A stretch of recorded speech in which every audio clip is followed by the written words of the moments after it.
sir. Well, it's funny that you mentioned John Carl's birthday, because for his birthday, we have prepared a special treat for not just John, but also for the viewers. This, I am proud to say, is the world debut of John Carl's singing career. Take a look at this. I run for the bus, dear.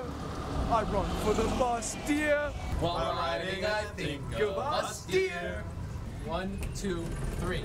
While riding, I think of us, dear. Are you sure you're getting that lower one? I know I'm getting it right. I know. While riding, I think of us, dear. That's better, right? That's better. No? I think you're getting worse. 1, 2, 3. While riding, I think of us, dear. That was good. I nailed it. 1, 2, 3. While riding, I think of us, dear. I think I nailed it. That was awful. All right, we'll leave it to Senator Thune with the last word on that. And Thank you. I really appreciate it. We brought Amy's brought some cupcakes. What the heck is going on here? That's right. Because We can bring this to you the camera. had to endure that. This is Cupcakes for everyone. wow. Well, you know, the real celebration here, and I'm incredibly touched here, but the real celebration here is that this will be the end of this set. Yes, we are moving. We're on the road in this building. We're going to have a brand new set.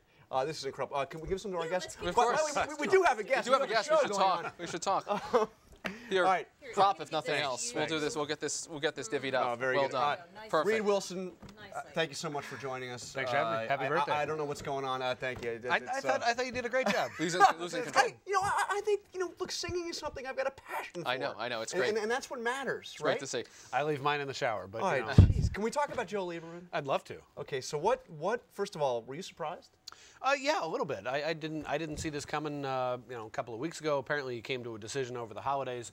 He's just had enough. He was going to face a pretty tough fight for his seat, probably both on the left and the right. You know, if you've got a Democrat running against Joe Lieberman of any strength, well, hey, a Republican can start thinking to themselves, hey, I only need 35 or 40% to win.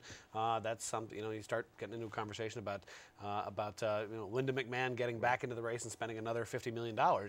So you know, it would have been a real tough time for him to get him to be reelected to yet another term. And frankly, it seems like he hasn't had a great time here. One thing that, or at least in the last couple of years, one thing you got to note about the last 2 weeks, we've had retirements from Kay Bailey Hutchison, from Kent Conrad, and from Joe Lieberman. Hutchison is not on the extreme right of the Republican conference. Conrad is pretty much on the right side of the Democratic caucus, and then you've got Joe Lieberman, who is smack dab in the middle of everything. You know, the center once again is just falling away.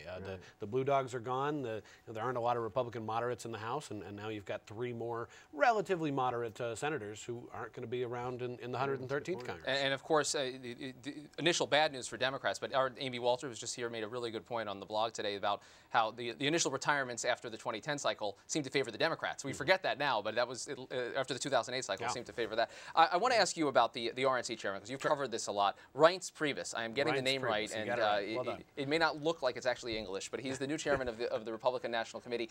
What is the signal that sends, his election? What was your takeaway from that? It's really a sort of an assertion of independence by the Republican National Committee. You know, over the last decade or so, we had the Republican National Committee was sort of dictated who their chairman would be by the Bush administration, by sort of these outside interests. Now you had the choice between the same Bush administration people who were backing one candidate, some people loyal to Vice President Cheney, and Speaker Boehner himself backing another candidate, and instead RNC members said, no, we're going to go with one of our own members who has some interesting ties to Governor Haley Barbour of Mississippi, but at least it's not to somebody in the Bush administration. Was he pulling the strings here? He wasn't exactly pulling the strings, but it's really hard to suggest that he's not when Haley Barbour's nephew, Henry Barbour, is the #1 backer of Reince Priebus as he was running for election. So it's not exactly the Haley show, but it looks like it a lot. And it's not the Michael Steele show. We can It's certainly not he's coming in, he's clearing out Michael a lot Steele of... Unfortunately, that show has ended.